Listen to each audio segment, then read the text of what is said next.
Spring is in the air at Global Voice Broadcasting. Fresh new shows are hitting the airwaves every day. Shows about all the things that matter to you in your life. Music, fashion, celebs, and more. It's all here, and it's getting better every day. Only at Global Voice Broadcasting. I highly recommend Ms. Hicks. Her books, her CDs are encouraging. I bought her book, A Hill to Climb. She's a very inspirational speaker. And I look forward to one day being able to work with her. Your power lies within you. Let it loose. Aspiration, inspiration, motivation, edification, determination. These are the keys of life success, brought to you by none other than award-winning author, motivational lecturer, business consultant, and much more as she gets you aimed to your purpose. And now, ladies and gentlemen, young and elder, from Hollywood to the entire world, here is your host of Aim to Purpose, the radio show, Louise Hicks, along with her co-host, yours truly, Kennon Wesley Mason.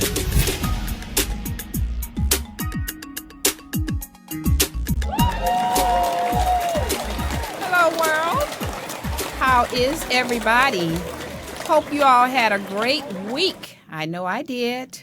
Hope you enjoyed your Easter holiday as well.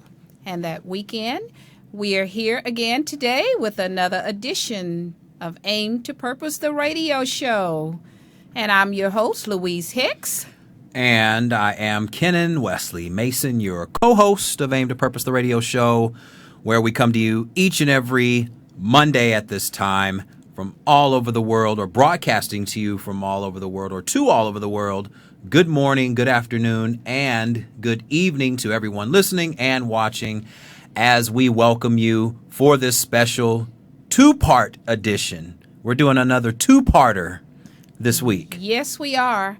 And this young lady is just a phenomenal young lady. And also, let's welcome our sports therapist, Robert Snell, also part of our show. And today we don't have Mika the Diva with us. She'll be back. She's out gathering the scoop. You know how she brings you all of the good scoops? So she's out gathering the scoop. But today we are Skyping all the way into Canada. We have a special guest, Miss Annaleise Carr. And guess what she did? This young lady swam across Lake Ontario at only 14 years of age. And that was a couple of years ago. So she's 16 now, if I'm not mistaken, unless she's had a birthday since we last communicated. However, we're just going to go right into our sports therapy. Let's get some sports therapy. Yeah, go ahead, Robert, and let's do this. We don't have your introduction music, so I will say, bringing you sports therapy this week, Robert Snell. What you got? Thanks, Kennon. Yeah. Well, of course, tonight the madness ends. It is the NCAA championship game. The Duke Blue Devils and Wisconsin Badgers survived the madness of March to make it to tonight's championship game. The game will be taking place at 6:18 p.m. Pacific time on CBS. And this matchup is drawing a lot of hype because the Wisconsin Badgers made it here by knocking off the previously undefeated Kentucky Wildcats, while Duke had a very convincing 20-point victory over the Michigan State Spartans in the Final Four to make it to the championship game. And all eyes, of course, will be in the post tonight as projected number one NBA pick Jahlil Okafor of Duke takes on fellow center Wisconsin Badgers National Player of the Year Frank Kaminsky. So it'll be Okafor versus Frank the Tank all night, and that's where the cameras will be. That's what everyone wants to see, and whoever can win that individual matchup will most likely take their team to the title. Okay. Wow. And this is tonight. Tonight. Literally an hour. Wow. It'll be on CBS. So as soon as we get off the air, they can tune in and watch this championship game here. Yeah, I'll be watching it. I'm sure millions of others Americans will. It should be a great game. Oh, yeah. Yeah. Absolutely. Yeah, I'm sure it will be. So we've left the March madness and we're into April showers, right? Exactly. Or is it May showers? But we are into April, I know. Yeah. April showers bring May flowers. That's right. it. Yeah, April yeah. showers bring May flowers. I got you. But also in the world of sports, baseball, MLB opening day 2015 was yesterday, and the Cubs fell to the Cardinals 3-0. The rest of the Major League had their opening days today, and, it's an all-day event, lots of excitement. Every Right. team, as of now, has a chance. And the important thing for baseball fans is if your team gets off to a slow start, such as my Angels did today, don't freak out. It's a long season, 162 games, a lot happens, and there will be another game tomorrow. There you go. Yeah, the baseball season is just kind of getting into its preseason right now. So, Yeah. Everybody's kind of testing the waters and see who's going to get cut, who's going to be brought on board. Right. Managers are going to be tinkering around with lineups still, That's right. figure out who needs to be shut out of rotations, who needs to be called up from the minors, such as the Cubs, Chris Bryant, others. But, Right. yeah, no, should be a fun year, though. Oh, yeah, absolutely.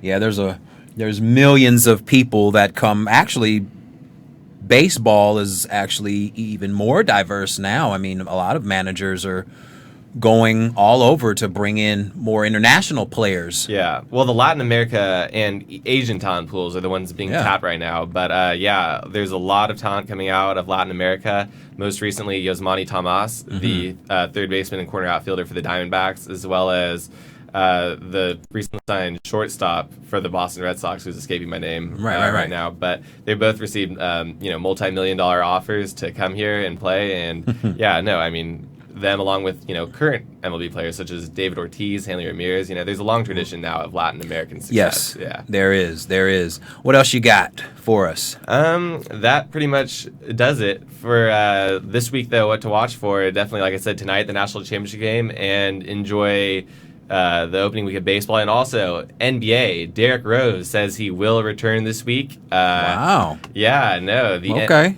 Shout out to Derrick Rose for making this comeback. Ooh. Great. Derrick Rose is back. Yeah, definitely. Great. I know. Chicago's chances return. Okay.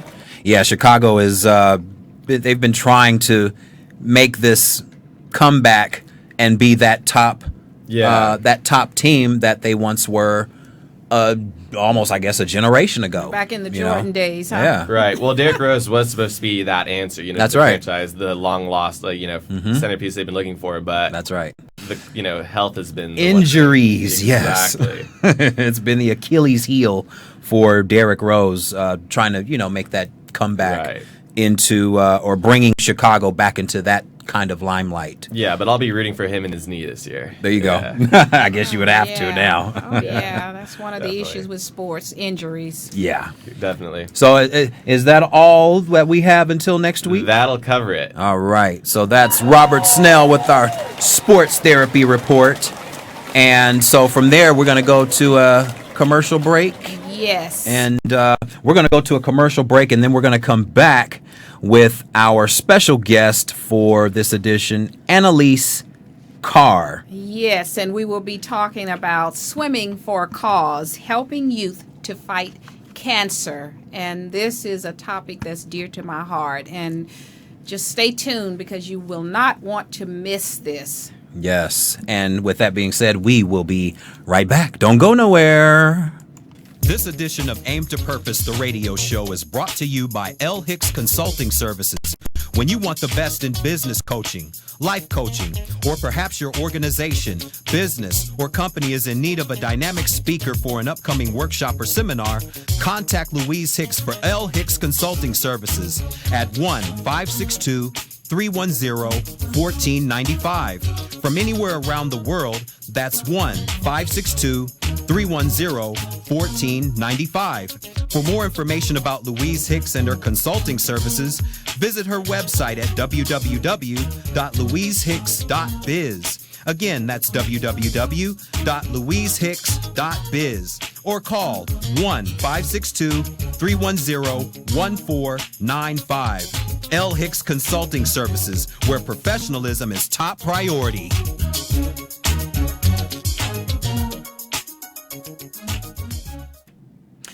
Hello, world. Once again, I'm Louise Hicks, your host of Aim to Purpose, the radio show, along with my co-host, Kennon Wesley Mason.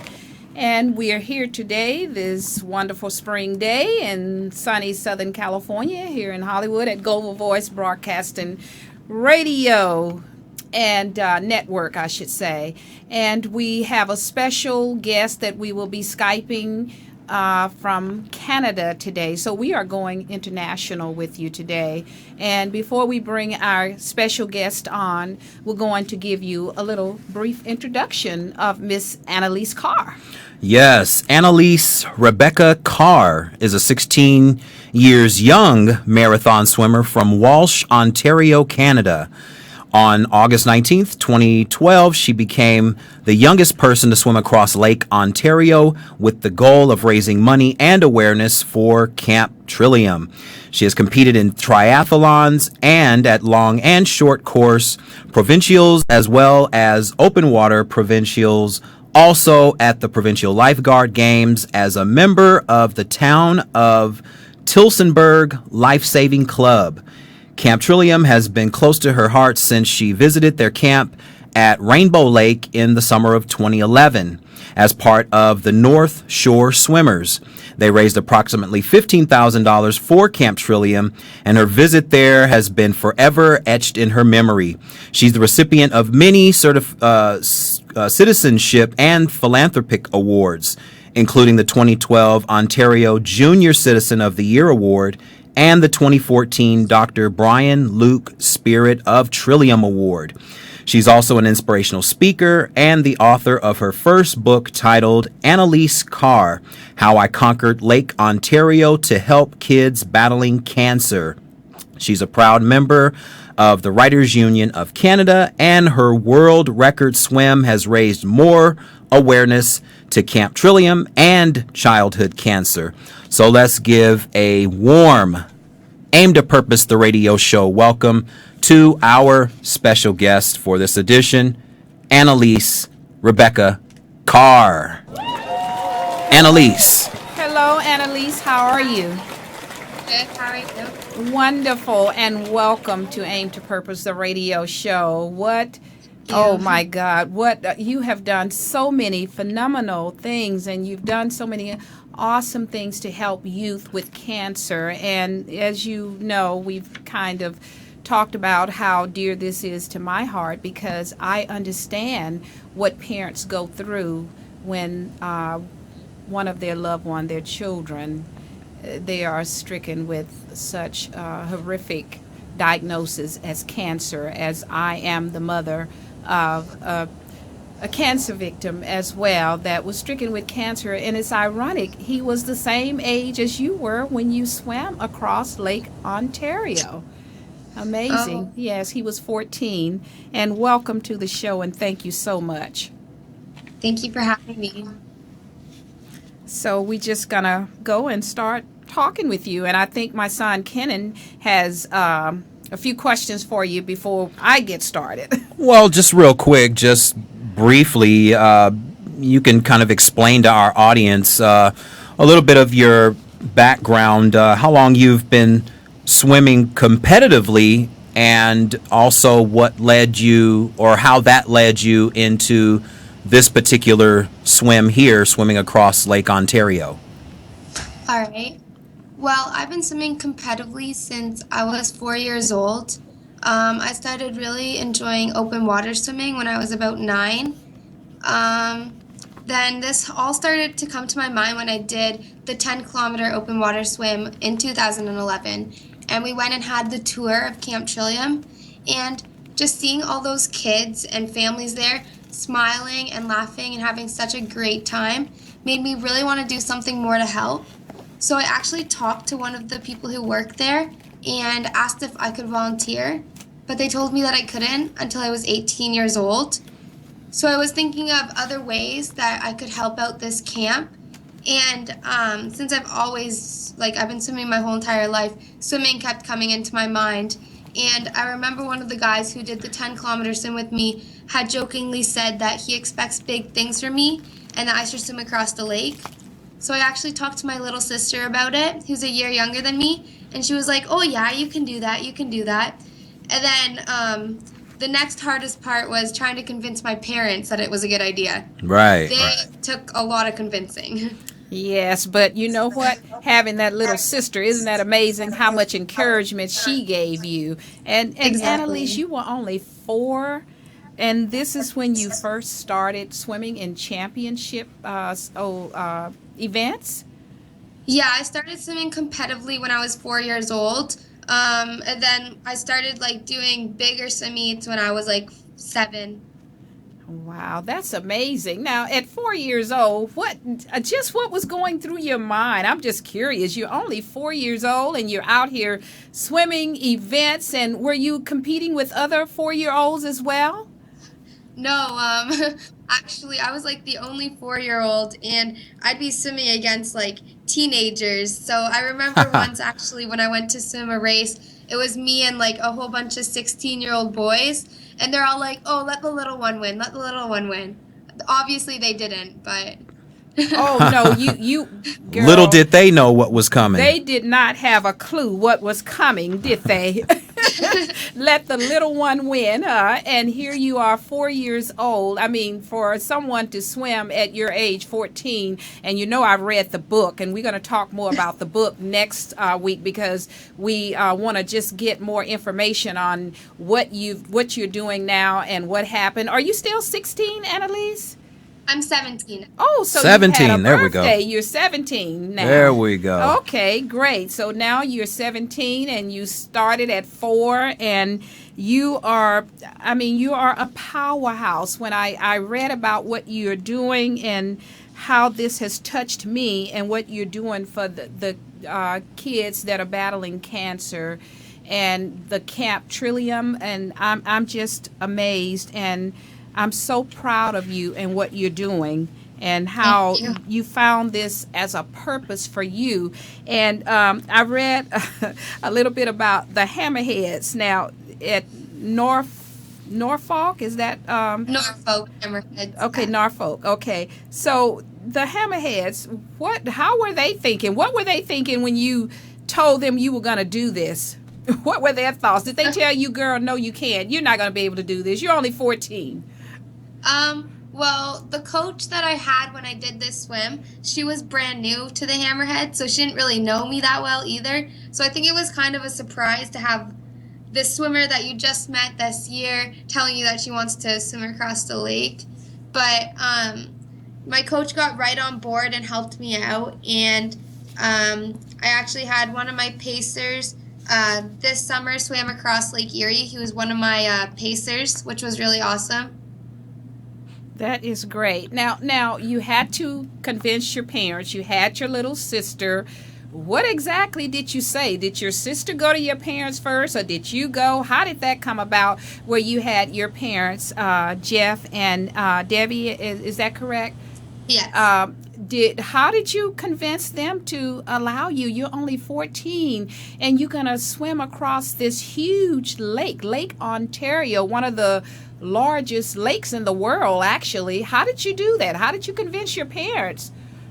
Well, me and my sister went to them one night during supper, and while we were eating, we just kind of brought it up. And at first, my parents said no right away, like, no way, other people do that, we don't do that. And we just kept like being persistent, and I think at first they kind of thought, oh, like, she'll change her mind, this is just a one night thing, she'll change her mind. And eventually they started looking into it, because my sister and I kept asking, and once they looked at all the rules, like there's over 70 pages of rules to do this swim, they realized how safe it was, and that's when they slowly started agreeing with my goal. That's amazing. So you and your sister were able to convince your parents that you were going to be safe. And in looking at all these rules, I guess you would, huh? You see a rule book with 70 rules in it, and you're thinking, wow, that's a lot of protection there. You have all these rules in store. Yeah, and you just felt that this was a challenge that you had to meet. And once you went to Camp Trillium and you saw these the patients there, what went through your head, and what were you thinking as to, I know this is a challenge, I must do this? what was the key factor that caused you to say, I have to do this, and you went to your parents? Well, what really made it clear to me that I really wanted to help Camp Trillium is when I was going around the camp, I got to see all these kids having so much fun, and the parents too, the whole family could just forget about everything that's going on outside of Camp Trillium and just have a good time, and the kids can just be kids. And I just really, that's one of the things I'm really really want is kids just to be kids. And I know it's hard for people when they have to go to the hospital every single day for them to just be normal kids. So that was a really big goal of mine for that. Yeah, I think it's a great thing that children can go outside of the hospital or wherever they're getting their treatment, that get out of that type of atmosphere and go into an atmosphere where they can literally be free and they can be themselves, and they don't have to really think about the physical burdens that are happening at that time. They can just allow themselves to be themselves, which actually can be physical therapy in itself by the children being who having the opportunity to be teenagers or to be children versus being stressed or emotionally burdened from having this illness. So I think it's a great thing that they have the opportunity to do this. Yes, yeah. It really is, Annaleise, and for you to raise the money and to take this on as a challenge and champion this cause, I commend you, because when my son was going through the cancer treatments, I know whenever he would come home, it was really welcoming for us to be able to, I didn't have a camp to send him to, and that's why this is so wonderful what you're doing, because these children are getting a chance to go to a camp, whereas when my son would come home from these long drawn out treatments, sometimes making them very sick, and me as a parent sitting there watching him go through this at only 14, and I kind of parallel this when I was reading your book too, how you champion that lake and how these kids are championing the cancer and having to go through it, but having this camp make things so much easier for them, because it is a devastating illness to go through for anyone, let alone children, particularly at that early age in their life, and parents having to see them go through the suffering, the pain, and so forth. And what you did, I just cannot say enough about it, and it's emotional for me because it brings back a lot of memories as to what, even though it has been 20 years now, for me, it's like it was yesterday. And I can imagine what some of the other parents who are listening now may be going through their head, and for you to take this challenge on is such a great cause to help the youth in fighting the cancer and to give to the camp. It's just such a great thing that you're doing, and you're still doing things. I mean, you have done so much, and I understand you just came back from Florida. What was that all about when you just went down there to, was it training you went for? Yeah, it was, the first week was training for triathlons, and the second week was training for swimming. Can you go off and tell about your workout regimen?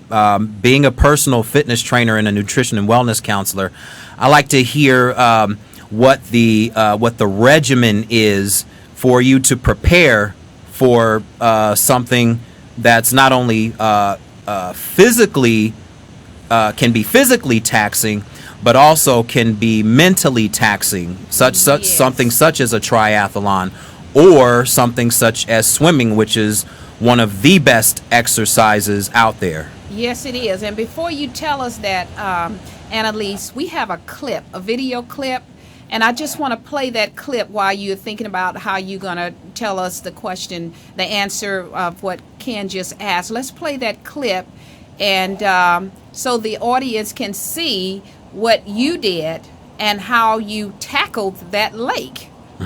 So let us just play that clip right quick. Here we go. An Ontario teenager is celebrating an amazing feat that she's accomplished. An Ontario teen has become the youngest person ever. A 14-year-old Ontario girl. She's just 14 years old and she swam across Lake Ontario. A 14-year-old Canadian teen is by far the youngest. Taking on one of the largest lakes in the world.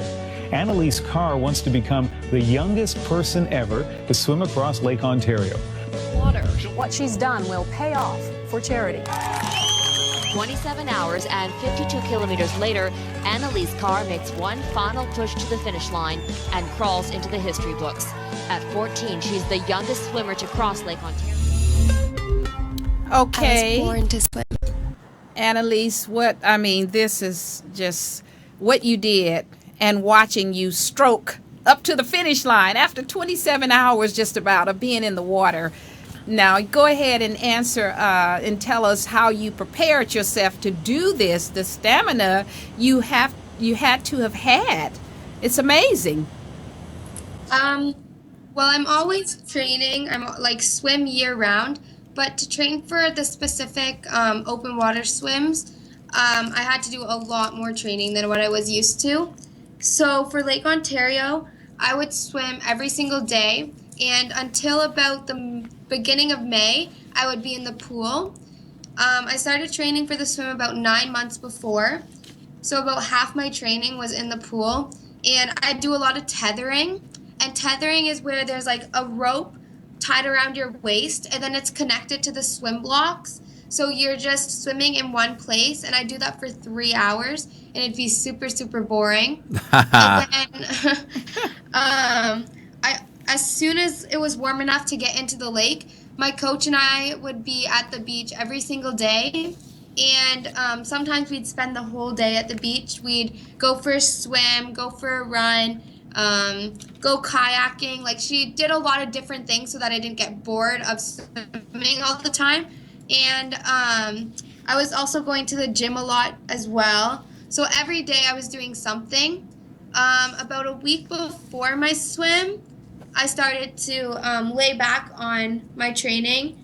And then the day before I didn't train at all, I got into the water just to kind of like get in and just feel the water so I don't get not used to that feeling anymore. Right. And for my eating while I was training, I actually had to gain 10 pounds before I did the swim because I lose so much while I'm swimming. That's I right. actually ended up losing more than 10 pounds during my Lake Ontario swim. And so it was just a lot of carbs, a lot of bread, a lot of pasta, which I was not going to complain about. Right. And, That's right. with all the training, it was really hard to gain the weight, though. So I only ended up gaining about half the weight I was supposed to. And then for the mental aspect of the swim, before my swim, everyone told me the hardest part of the swim was going to be the mental part. So my coach and I made two kind of movies in my head. And one was touching the wall on the other side and seeing my family and friends waiting for me. And another one was going into Camp Trillium and seeing all the kids there smiling and laughing and having a good time. And the thing that really helped me out when times got tough was thinking about how some of those kids have to go through what they're going through their whole entire lives, and all I have to do is get to the other side. And that's what really kept me going. Amazing. Amazing. That is amazing. That is amazing for you to have that type of, to have those specific visions, which means that you have a clear understanding of what you want how you want your goal to finalize itself. You know, you're seeing your family at the end of that finish line. You're seeing all of the kids cheering you on, which brings you more motivation to swim that extra stroke. Yeah. You know, I mean, this is for you to do something like this, and 9 months of training nonstop every day, correct? Yeah. That for me, that takes dedication, and to be 14, 15, 16, or 17, I have to applaud that, because a lot of people aren't willing to dedicate themselves to train even half of what you do. So my hat goes off to you for that. Thank you. Definitely. And now the thing is, with you training all this 9 months and so forth, and then you finish the crossing Lake Ontario, and then I understand you are working now 3 jobs. Is that correct? Are you working 3 jobs? Yeah. How do you do that? I don't know. I really enjoy my job, so. It's a good thing. It keeps you busy. It keeps you busy. Yeah, exactly. Keeps you busy. Because you can't stand having nothing to do. Is that what I understand? Kinda. Now, when do you sleep then? If you can't stand not having it, it's like you don't even sleep. You're so powered up over the cause. And at one time I read something about you when you guys first, I think one of your teammates suggested Camp Trillium because of all the breast cancer awareness that was going on, and someone suggested that, and you guys decided to go over. So in the past, prior to that, you had been raising funds, is that correct, for breast cancer? Yeah, the team that does the 10K swim, they did it a few years before the year that I started with them, and they had originally started with breast cancer, and then we wanted to do something more local. So someone said about Camp Trillium. That's amazing. And when you went there, that's when you knew that this was the cause. And you were not even old enough at the time to even volunteer. In fact, you're still not old enough. Is that correct? Yeah, I'm not old enough yet. You are only 17, so you have another year before you will be old enough to volunteer. And with all the things that you have done thus far, I understand you just came back from Florida, and you will be spending a year, is that correct, in Australia? Yeah, on a Rotary exchange. Okay, tell us about that, and what are your thoughts about that? I'm very, very excited. I'm so excited. I'm sure. So, yeah, I get to go away to Australia for a year, and I go to school while I'm there, and I stay with different families, different host families, and it's all through Rotary, which is just amazing. I'm so excited to do this. Wow. I can imagine you are. Now, when are you going to be going to Australia? It's really soon. I actually leave in July. Oh, wow. That is soon. You're going to be going there in the heart of winter. Yeah, which is like 14 degrees. Yeah, everything is reversed in the land down under.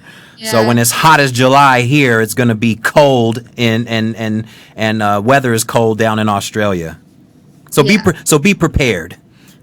And now, Annaleise, let's get to this infamous question. I know everybody wants to know, because you did this to give these kids a chance to have some happiness and some joy. And believe me, I know what it's like when the kids are going through, not from my personal body, but from my son's body.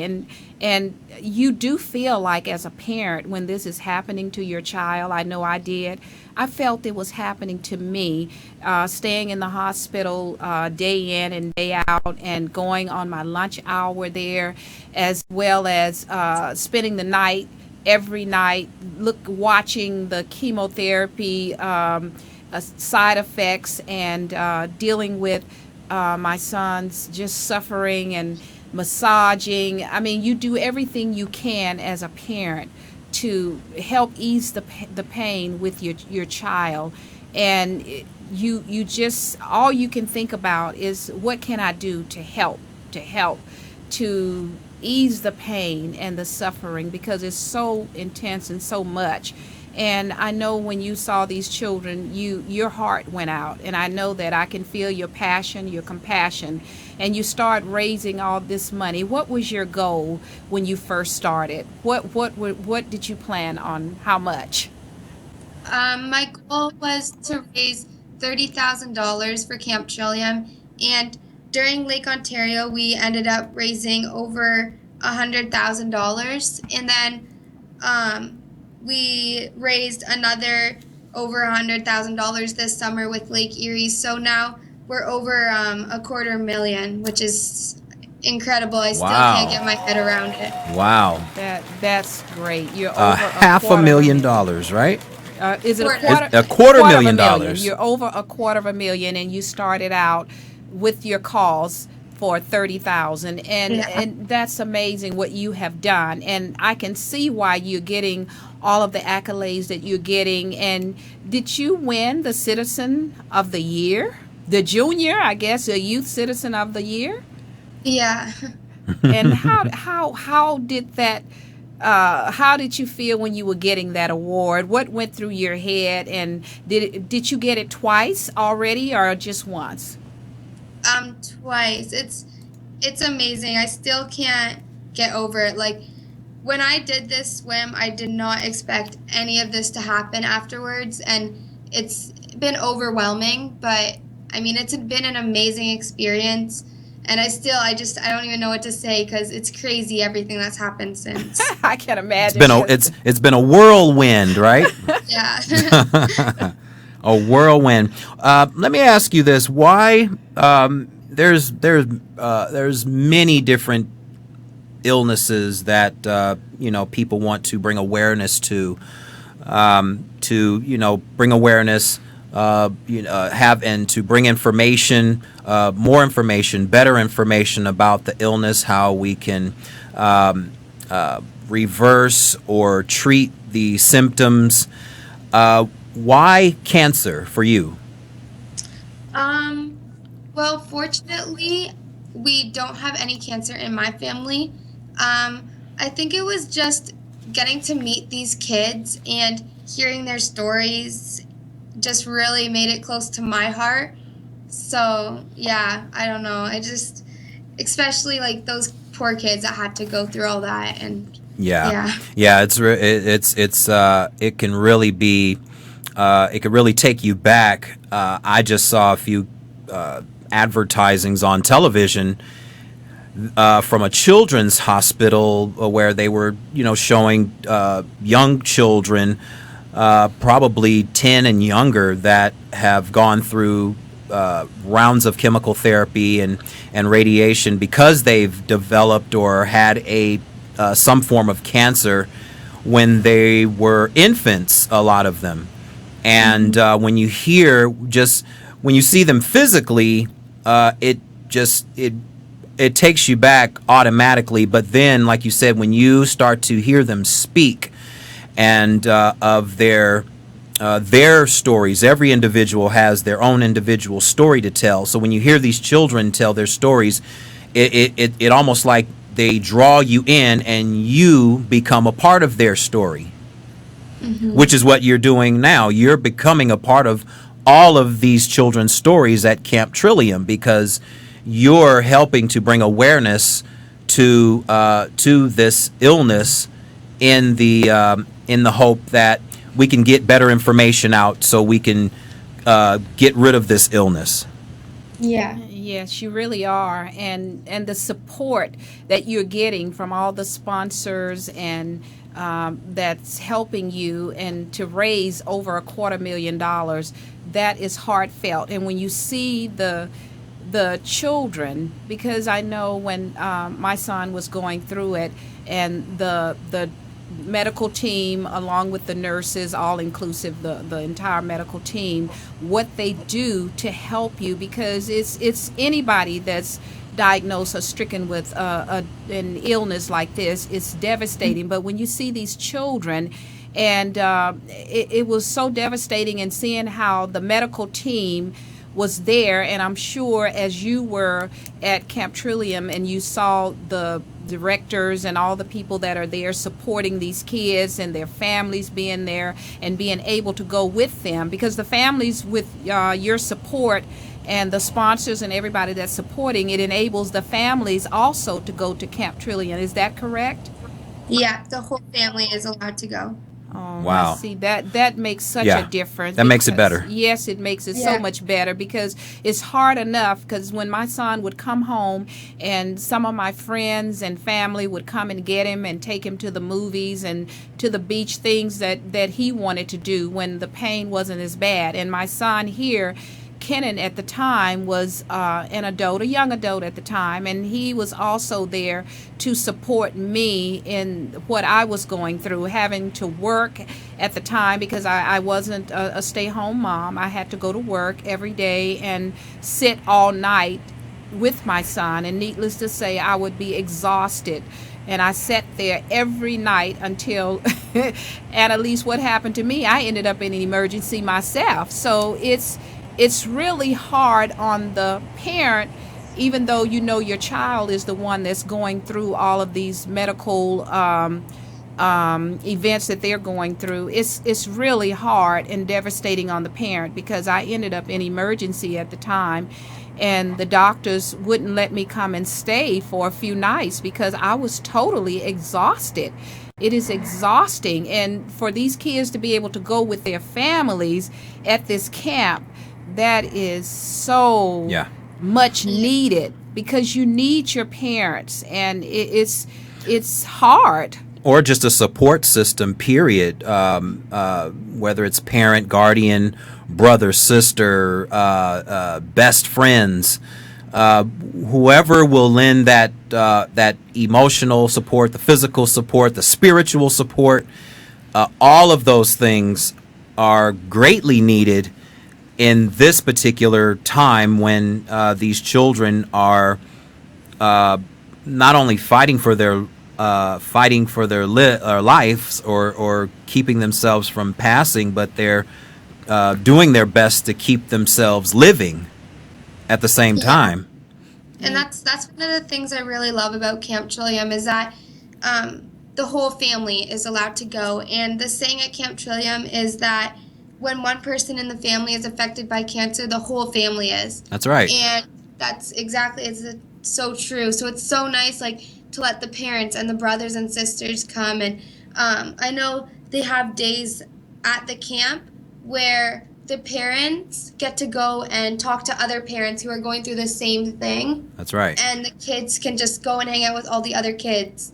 And I think that's just so nice because no one really thinks about how the parents are going through the same thing, even if they're not having that sickness. That's right. Yes. That's right. They're all feeling the effects of what the illness is bringing, and like you just said, everyone gets to participate in this type of.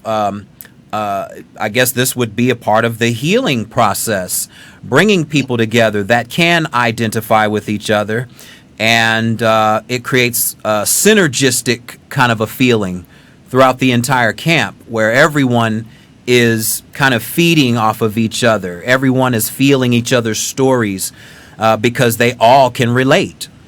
Yeah, exactly. And that is so true, Annaleise. They can relate. And are you there?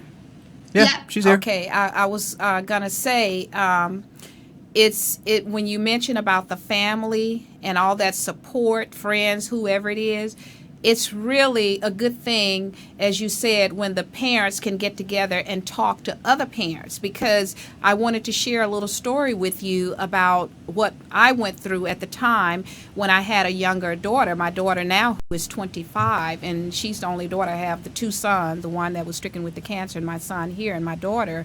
And she was only 6 years old. And this was devastating for her. So it's good the parents could get a chance to talk and make assessments, because my daughter was so devastated until she started acting out at school.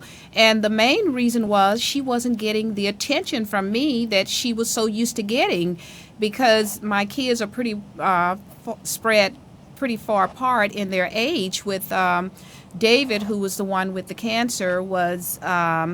I think he's about 7, 8 years older than her or something like that. And with her being so young, only 6 years old, she was acting out, and she even took my jewelry from my house and took it to school, and she started distributing the jewelry to other students at school. So it can really impact the family so immensely and intensely until, if they're younger siblings, they can act out because they're so used to getting the affection and from the parent, and when something like this strikes, it's devastating. So instead of me putting her on a drug, which was suggested by the school to put her on a drug called Ritalin, I took her to see her medical doctor, her pediatrician. And in seeing the pediatrician, they said, no, she's going through a devastation, so she needs to speak with a social worker. And that was what I did. I took her to see a social worker, and the social worker talked to her along with me, and she opened up and expressed exactly what was going on. And guess what she said? She wanted to have cancer like her brother because he was getting all of the attention. And people were giving him money for us to go and take him places. They would come and get him and take him places. And this was devastating to a child. And I say that because at the time, I was going through so much myself until I didn't realize the devastation and the impact it was having upon her, to the point this little 6-year-old wanted to have cancer like her brother so that she could get the attention. So that is good that these parents are getting a chance to support each other and talk to each other about the devastation and the impact that is just not the cancer youth, the child, it's the whole family.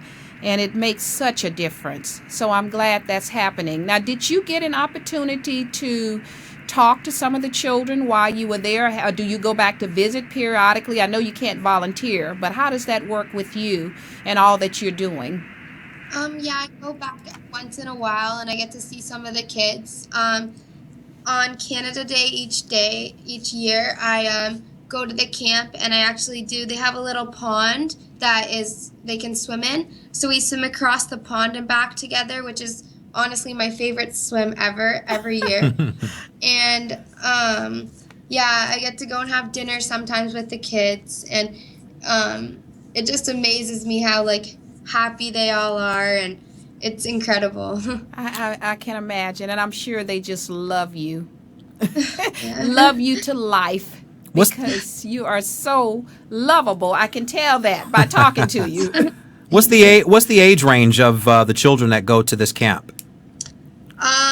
All ages. There's little babies there to teenagers, and then usually a lot of the people who go to the camp, brothers and sisters, plus the actual people who are going there. Yeah. Once they get to a certain age, they volunteer themselves, which is really nice too. Wow. Okay. Yeah. Wow. That is amazing. And the children that you are helping, I'm still in awe, Annaleise, and how you are articulating what your feelings are. And I want to ask you, when you in seeing that clip and when you hit that deck, how did you feel? What was going through your mind? When I finished my swim? Yes. Well, I was really hungry at that time. Right. And I don't know, there was so much stuff going through my head. I was really excited to finally be at the wall, and at this point I was told that we were at $90,000 for Camp Trillium, so my head was spinning with excitement from that, because me and my dad didn't even think we would hit the $30,000. So that was super exciting, and seeing my family on the other side was really amazing. And my sister, she came and gave me a big hug. So there was just so much stuff going on that I don't even remember what I was thinking. Wow. I can only imagine. For you to swim that big lake, and when you were swimming, and you're in all of this 27 hours. I mean, we're looking at a picture of you now here and seeing, I think we have another picture too of you. Yeah, we do. Before I get to that, tell us about you won, or you were awarded an award from Camp Trillium. Is that correct? The Dr. Brian Luke Spirit of Trillium Award? Yeah. What was that was for outstanding work. You were awarded that for what? I think it was for all the money that I had raised for the camp and just for all the exposure that the camp had gotten. Okay. Yeah, because I see you have a huge, long list here of awards and accolades, and this one here, where I want to show everyone this picture, you received the Queen Elizabeth II Diamond Jubilee Medal, and it was presented to you by Canadian Prime Minister Stephen Harper. Tell us about that experience. That was pretty amazing. My whole crew came down to Ottawa, and we all got to go and meet the Prime Minister. Then the Prime Minister actually paid for us to go to 2 museums in Ottawa, which was really, really cool and really nice of him. There you go. We're looking at a picture right now. Yes. Yeah. I didn't ever think I'd meet the Prime Minister, so. Wow. And it just goes to show you that when you have that passion for what it is that you do, you never know where it could take you. Like you said earlier in the interview, you had no clue that any of these things were going to happen to you. All you wanted to do was swim across that water. And swim for a cause. And swim for a cause. $30,000. Isn't that amazing? And we're looking at this beautiful picture of you standing here. Is that with the Prime Minister? And you have this, beautiful smile on your face. And about how tall are you, Annaleise? Because looking at you with the Prime Minister here, it's amazing. Yeah, I'm only 4'10". 4 feet 10 inches. 4'10". And here you are tackling Lake Ontario at 4'10". 4'10", tackling the giant, pretty waters of Lake Ontario. My goodness, girl, that takes a lot of nerve. You are brave. You are so brave to do that. And I commend you. You are so brave in what you're doing. You're still doing things for the cause, and we're getting close here to wrap things up for this week, but we're going to have you back, of course, next week. But I wanted to ask you about your swim. You're going to do the Canadian Open Water Series, swim series race. When is that coming up? Is that something you're getting ready and you're gearing up for? Well, there's a whole bunch of different races in this swim series all over Canada, and me and one of my pacers from the summer, he and I are bringing one of the swims down to where I'm from, and it's on June 28th, so we're getting pretty excited about that, to have a swim race that's known in the Canadian series down to Little Norfolk County, so that we're looking forward to that.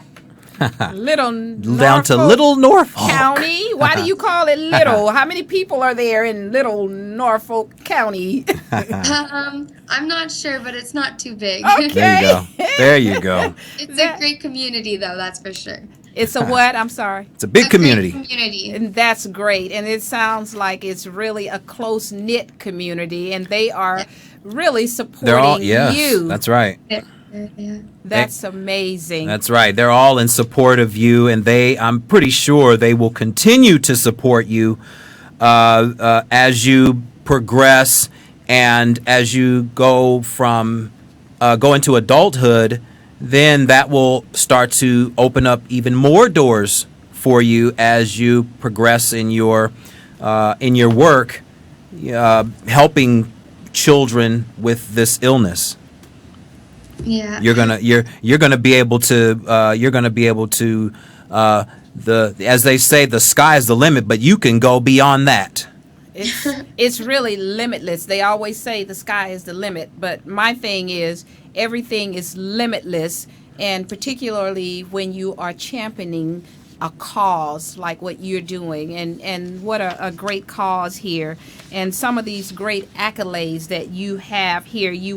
I would just like to name a few here. The World Open Water Swimming Association Woman of the Year in 2012, Ontario Lieutenant Governor's Community Volunteer Pin, 2012 Ontario Junior Citizen of the Year, the 2012 Canadian Sport Award Spirit of Sport Story of the Year, the 2012 inductee into the Norfolk County Sports Hall of Recognition.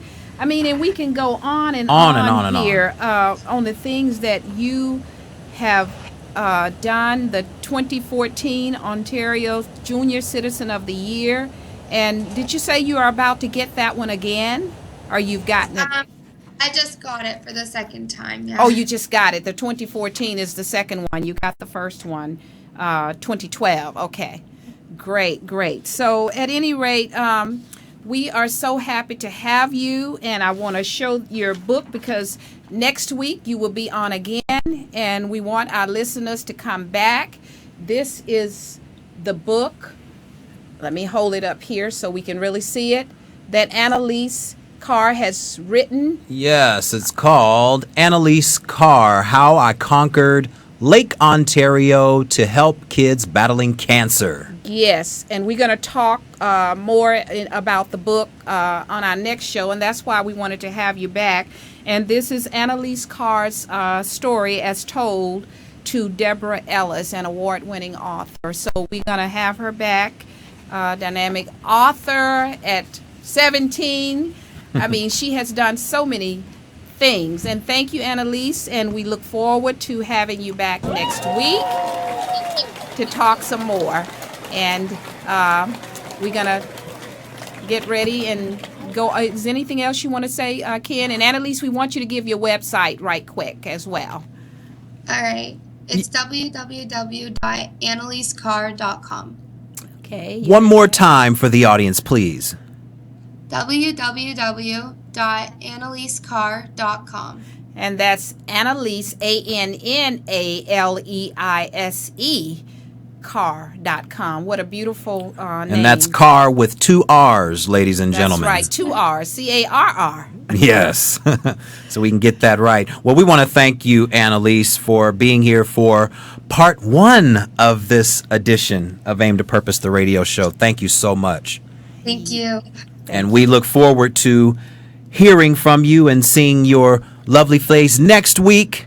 And until then, as my mom would always say, ending the show, your power lies within you, so let it loose. Until next week. Yes.